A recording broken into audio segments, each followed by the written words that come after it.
அண்மை செய்தி. அதிமுகவில் இருந்து துரோகிகள் வெளியேறுவதால் தொண்டர்கள் மகிழ்ச்சி அடைந்துள்ளதாக எடப்பாடி பழனிசாமி தெரிவித்திருக்கிறார். கூடுதல் விவரங்களுடன் இணைகிறார் எமது செய்தியாளர் பிரகாஷ். வணக்கம். மேலும் விவரங்கள். அதிமுக மகளிர் அணியினுடைய ஆலோசனை கூட்டம் தற்போது சென்னை ராயப்பேட்டையில் இருக்கக்கூடிய அதிமுக தலைமை அலுவலகத்தில் நடைபெற்று வருகிறது. எடப்பாடி பழனிசாமி தலைமையில நடைபெற்று வரக்கூடிய இந்த ஆலோசனை கூட்டத்துல மகளிர் அணியினர் பங்கேற்றிருக்கிறாங்க. பல்வேறு அறிவுரைகள் மற்றும் ஆலோசனைகளை எடப்பாடி பழனிசாமி மகளிர் அணியினருக்கு வழங்கியிருக்கிறார். அப்போது அவர் பேசிய போது, துரோகிகள் வெளியேறுவதால் தொண்டர்கள் இப்போது மகிழ்ச்சியுடன் இருக்கிறாங்க, எழுச்சியுடன் இருக்கிறாங்க. அதிமுக ஜனநாயகத்துடன் இயங்கக்கூடிய ஒரு இயக்கம், இது போல திமுக இயங்க முடியுமா என்று கேள்வி எழுப்பியிருக்கிறார்.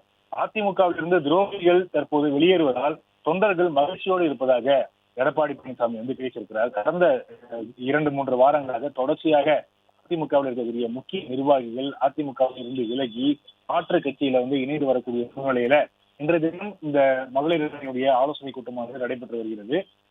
அதிமுகவினர் தொடர்ச்சியாக மாற்று கட்சிக்கு இடம்பெயர்ந்து வரக்கூடிய சூழ்நிலையில இன்றைய கூட்டத்தில் எடப்பாடி பழனிசாமி என்ன பேச போகிறார் என்ற ஒரு எதிர்பார்ப்பு இருக்கும் நிலையில, துரோகிகள் வெளியேறுவதால் தொண்டர்கள் மகிழ்ச்சியோடு இருக்கிறாங்க, எழுச்சியோடு இருக்கிறாங்க என்று எடப்பாடி பழனிசாமி பேசியிருக்கிறார். மக்கள் அதிமுகவுடன் ஓட்டு போட்டு சட்டமன்ற உறுப்பினர்களை தேர்வு செஞ்சிருக்கிறாங்க. ஆனால் இரட்டை இலை சின்னத்துல வெற்றி பெற்று தற்போது அவர்கள் ராஜினாமா செய்து மாற்று கட்சியில இணைந்து வராங்க. குறிப்பாக தமிழக வெற்றி கழகத்துல இணைந்து வராங்க. இந்த ஆட்சியை நடத்துவதற்கு முதலமைச்சர் விஜய்க்கு அருகதை இருக்கிறதா என்று எடப்பாடி பழனிசாமி மகளிர் அணியினுடைய ஆலோசனை கூட்டத்துல பேசியிருக்கிறார்.